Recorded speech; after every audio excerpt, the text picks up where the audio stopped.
Hey Cuda, you should review the Victrix Gambit controller next. Hey Cuda, you're gonna review the Victrix Gambit? Is the Victrix Gambit review next? Hey, when is your new Victrix Gambit review? The Victrix Gambit, Where's your Victrix Gambit review? Hey Cuda, when are you going to review the Victrix Gambit controller? I'm doing that. I'm doing it right now. The comments on every single video I've had for the past 6 months, they're all about this $100 budget pro controller, which happens to claim to be the fastest Xbox Pro controller on the planet. We've been here before. A terrible device makes terrible promises that turn out to be, holy shit, who could have guessed? Terrible. This time, thankfully, things do seem to be different. Not only is the marketing for this controller true, well, it's half true, but I round up, but the Gambit is also one of the most feature-rich controllers I have ever seen, budget or expensive. Obviously, that means this is probably going to be my longest, most in-depth, most holy shit, look how long this video is review. As always, I have timestamps. You can see them here for all the parts you're interested in. If you're interested in try-hard related shit because you like to get your sweaty little hands on these sweaty little controllers and ruin kids' days, you can look at that part of the video. We also got an infinite spec sheet that's more infinite than that. And of course, how fast is the controller? How fast does the controller die? All the things you've come to expect from these reviews, which may or may not include a bunch of foul shit as well. So you can continue at your own risk or whatever.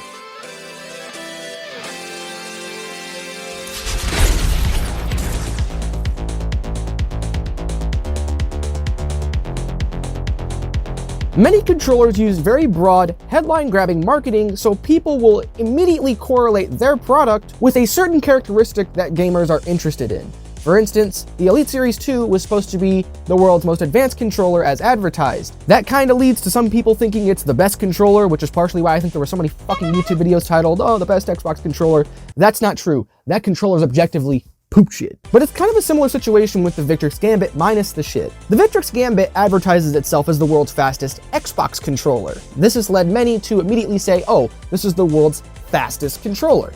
That's probably not true for a number of reasons, mainly the polling rate. But according to my testing, and I've been using X-Input Test and HID USB-F, and we'll talk about why X-Input Test probably isn't that reliable in a second. But according to my testing with these softwares, the Gambit is able to get to a much higher polling rate than any of the Xbox controllers I've tested. All the Xbox controllers I have here sit at 250 Hz, while this can be pushed to 500 Hz, meaning its response time can be pushed all the way down to about 2 milliseconds. Meaning with an overclock, this is the world's fastest Xbox controller, but only with an overclock. So fuck console players, I guess. The stock polling rate is 250 Hz, and it gives it an X-Input Test at least a 4 millisecond response time. The Razer controllers have the exact same polling rate and response time, meaning technically without an overclock, this would not be the world's fastest controller. I also find it weird that Victrix has it advertised on their website, the response time of this controller, and it's very, very, very, very, very, very, very, very similar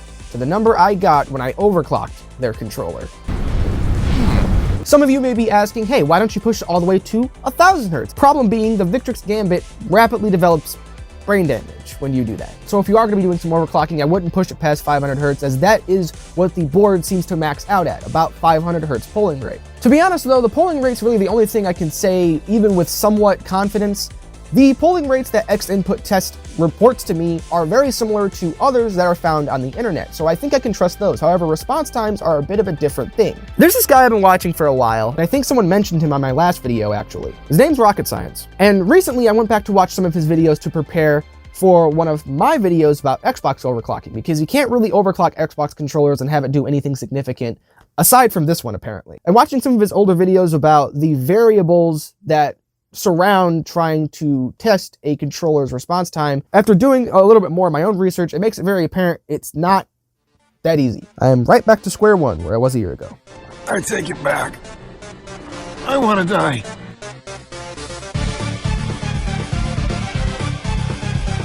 I do want to deep dive into the competitive performance and how things like the paddles and the trigger stops feel, how accurate the thumbsticks are, but those, I gotta get through all these stupid aspects. They're not stupid, it's just that there's an infinite amount of them. It's funny, I started doing reviews on wired pro controllers with this jacket a while ago, and unfortunately this is about to be its last video because of things. But I think it's poetic that we're here yet again with its final review, and it is yet another sub $100 wired Pro Controller. And it yet again has a cord just long enough to hang myself with. Since the Gambit is wired, much like many of the other Pro Controllers I've reviewed, it's extremely lightweight at a measly 240 grams, which I totally did not weigh using my drug scale. Don't do drugs, kids. Moving on to the bottom of the controller, we have our paddle system, or in this case, our button system. And this is the first time I've seen a button system where you can swap out the buttons. You have a 2-button configuration and a 4-button configuration, both being the exact same size and shape. You may also notice that above the buttons lay Victrix's patented 5-way trigger stops that, when set to their highest sensitivity, are more sensitive than the most dedicated of Twitter users. God, that platform. So these are by far the most sensitive triggers I've ever used, obviously. Right above the triggers, you have some somewhat clicky bumpers that feel nice, but aren't mouse-like in nature. They're just a bit tactile. They feel far superior to your average Xbox bumper, and you'll notice this is consistent with the majority of my controller reviews. Since we're talking about Pro Controllers, you guys would, people who've been on the channel for a minute, it's to be expected that no one's going to be all that original. Remember this, kids. It is far more profitable to copy the guys at the top than it is to be yourself. The Gambit's unique with many, many things, but with certain features it is not. Of course, you have 4 thumbsticks,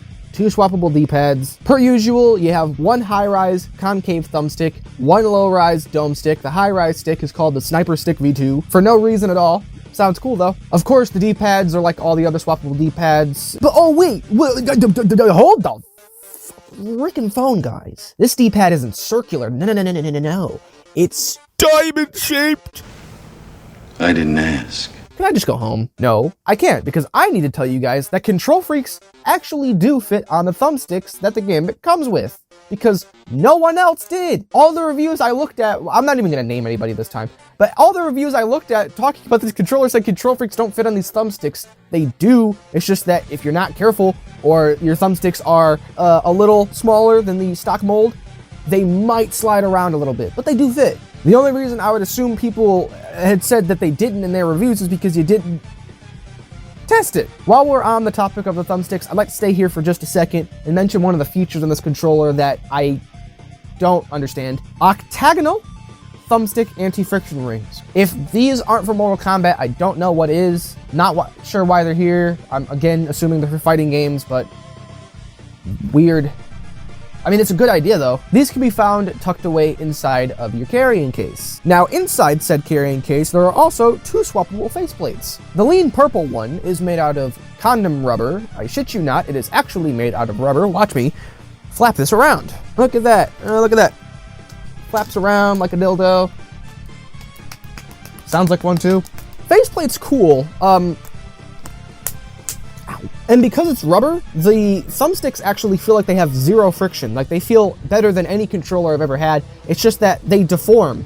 So your thumbsticks might not be as accurate as they usually would, but that certainly doesn't apply to me. So I don't think it would apply to anybody else either. Floppy cock fucking faceplate. The white one that you see on, all the advertising and stuff, it's made out of plastic, but it's made out of like the cheap PDP controller plastic, probably because this is owned by PDP. It's that cheap PDP head-ass plastic that feels like you got it out of a fucking... One of the Amazon reviews said it was a Solo cup. That was funny. That's one of the biggest problems with this controller. One of the biggest complaints is people don't like the way it feels. It feels like hella cheap. Everything on the Gambit up until this point, feature-wise, is something that we've seen before. Have you ever seen a controller that comes with Dolby Atmos? I've never seen a controller that comes with a service. It comes with a lifetime subscription to Dolby Atmos. It works when the controller's plugged in the computer, so you plug your headset into the controller and bing bang boo boo boo boo, you got Dolby Atmos boo. Unfortunately, at least in my experience, I don't really care much for it. It kind of sucks ass. It makes my audio super quiet, so I have to bump it to like 90 or 100 for me to actually be able to hear anything. The EQs are okay, but not anything crazy, in my opinion.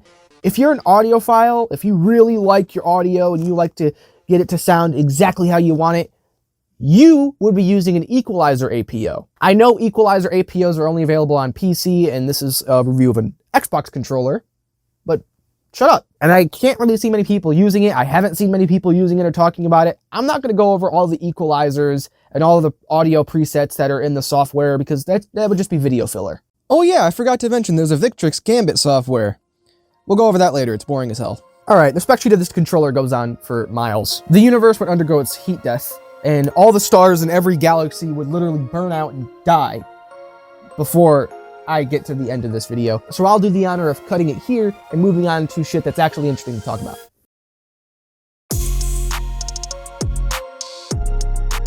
Reviewers consistently fail to realize that the most important part of a pro controller review is the performance aspect of said controller. I'm not impressed by your performance, and I look forward to fight you in the near future. The accuracy and the feeling of the thumbsticks, the speed and the trigger pull length of trigger stops, the accessibility of the paddles or buttons. These are important things. Nothing on this planet is more confusing than the Victrix Gambit and its thumbsticks, because on one hand, the thumbsticks, when making small adjustments, feel like they have a massive dead zone and like they really are not that accurate. Even when you set the dead zone to be as low as physically possible in the software, it still feels like there's something built into it that makes it a little slower. On the other hand, there's a mountain of evidence to suggest that I'm actually far better with the Gambit than I am with any other controller aside from the Elite Series 2. What's even weirder is usually on pretty much every single controller I use my mid or high-rise Galaxy Control Freaks, and I actually have been using the Sniper Stick Gen 2, and it is far better than any thumbstick I've ever used ever. And that's because I personally found what controller is my sweet spot. After owning so many, eventually you'll find one or two that you can use to your maximum potential, and it's a crazy difference that you'll see between controllers. But for the majority of people who are going to be using the Gambit, I kind of think the thumbsticks are just serviceable. The controller just happens to work for me in a way in which I can use it really efficiently. That's not going to happen with everybody else. The Sniper Stick Gen 2 is nothing revolutionary, it's simply just a piece of plastic. It's like every other high-rise extended stick. PowerA has one, the Elite Series 2 has one, everyone has one. So don't get that misconstrued. But I would suggest either using the Sniper Stick Gen 2 or, more preferably, probably for most people, Control Freaks, using my code, of course.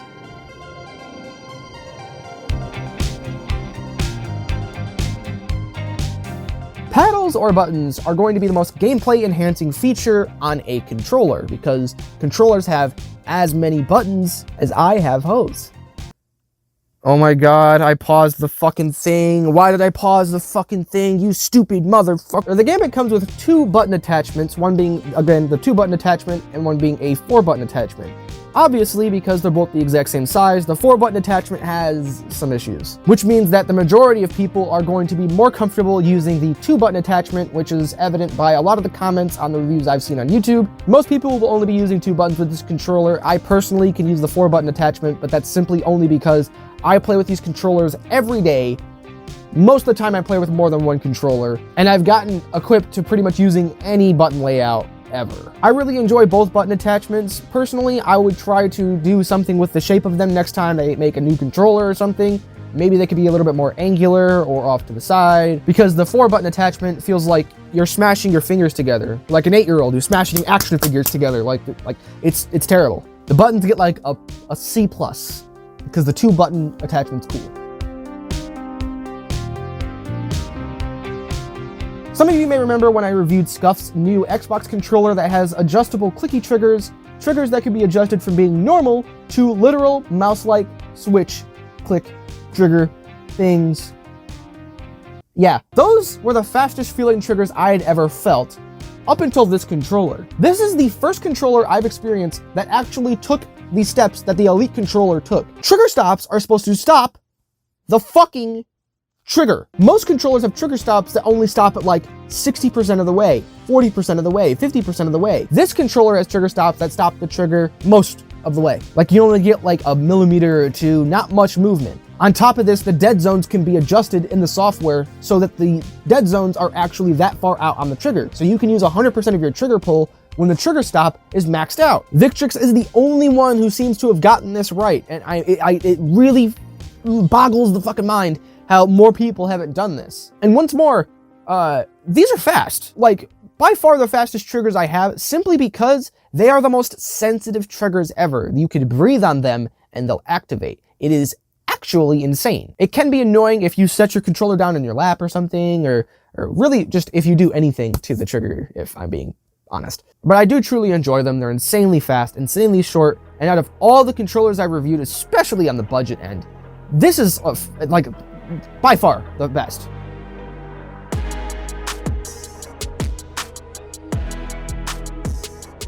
On a couple of my videos, I've seen people complain about controllers doing this shit right here.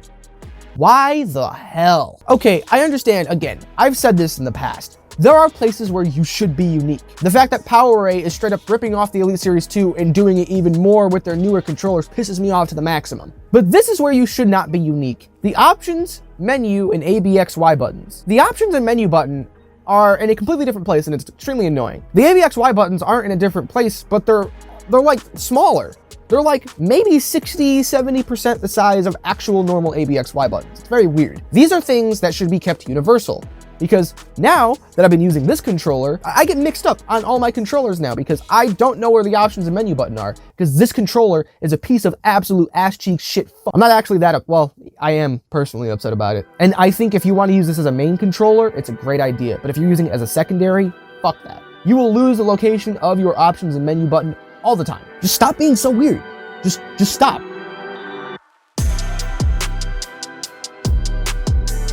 Every controller has problems. People will always ask me what's the most reliable controller, and usually I straight up ignore that comment. Every controller has the same set of issues, and they all get them at different times depending on how the controllers are built. But the Gambit has its own set of issues that are identical to that of PowerA's Fusion Pro.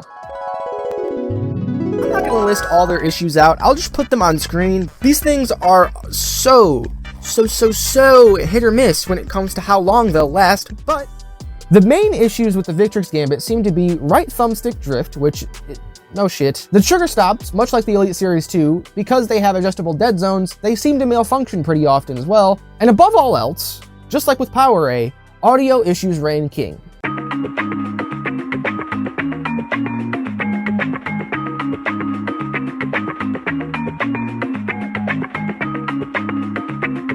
Hell, my controller. Yes, the one I got sent.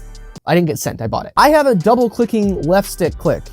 I shit you not. The Gambit all in all seems to be a decently inconsistent controller that, while covered by a 2-year warranty, which is a lot better than a lot of other companies out there, you still have the issue of sending the controller back, getting a new one. Even if you aren't paying for it, you're still without a controller for an extended amount of time. So really, my only mark against the Gambit is the fact that it feels relatively cheap, and its reliability is pretty inconsistent. Reliability is something we'll be circling back to at the end of the video here in a second, so stay tuned. Closing us out, we have software customization, which bores me to high hell, which is why I didn't mention it earlier, because it would have bored you to high hell too. We're gonna run through some of the more noteworthy aspects of the software. I won't be going into it too in-depth. Again, if you want an in-depth review of the software or a look at the software, I'll leave someone's tutorial down there in the description. If someone doesn't make one, I'll fucking make one. A lot of people complain that you can't remap buttons to other buttons in any other software, like the ones from Razer, which are always going to be ass. This software does allow you to remap all the buttons on the controller, which is a huge step up. You also have things like mic monitoring, which I've heard a couple people ask about in the comments section before. You can invert the stick's dead zones and do all these weird kooky things. Leave the dead zones alone. You can also adjust your trigger dead zones as well, of course, as I mentioned earlier. And then there's some audio preset shit that I'm not going to talk about because I said I wasn't going to talk about it. And I'm talking about it right now. Paradox. And I suppose I'll put this on the screen too. There's some on-the-fly actions you can do with this controller. I don't know if anyone actually uses these, which is why I was going to ask you guys if you did, and if I would be stupid for not covering them. I don't think many people are going to use these, but I could be wrong. Let me know.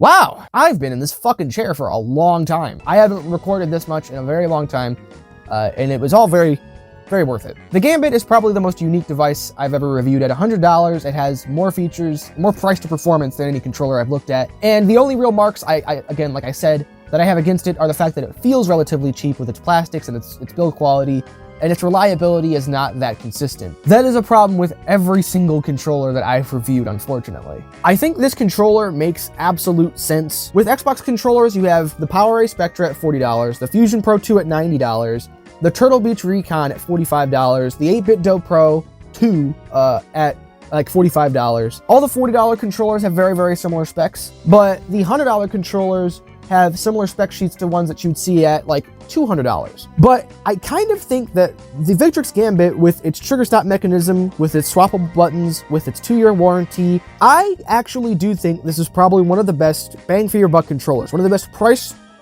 to performance, value per dollar controllers. There you go. The amount of features for what you're getting at the price point compared to something like the Fusion Pro, which previously for my money was the king at this price point, I think this thoroughly beats that. And since they're both decently consistent controllers with their reliability, I could recommend both of them. The Gambit, more so probably. I probably will do a comparison video with the Fusion Pro 2 and the Gambit, the Spectra and the Gambit, maybe even the Elite one day, if I feel like it. Because I feel like there's more interesting things to talk about when comparing it to specific controllers when making decisions for these purchases. Do you want to go for the Gusto and go for the Elite controller or something like this? Or do you want to go even cheaper and go for something like the Spectra or something like this? They're all very interesting options, and I think the Gambit shakes up the whole market very well for what it does. World's fastest Xbox controller, not 100% sure about that, but based on its polling rate, probably. But in my opinion, it's probably more interesting as a budget end pro controller.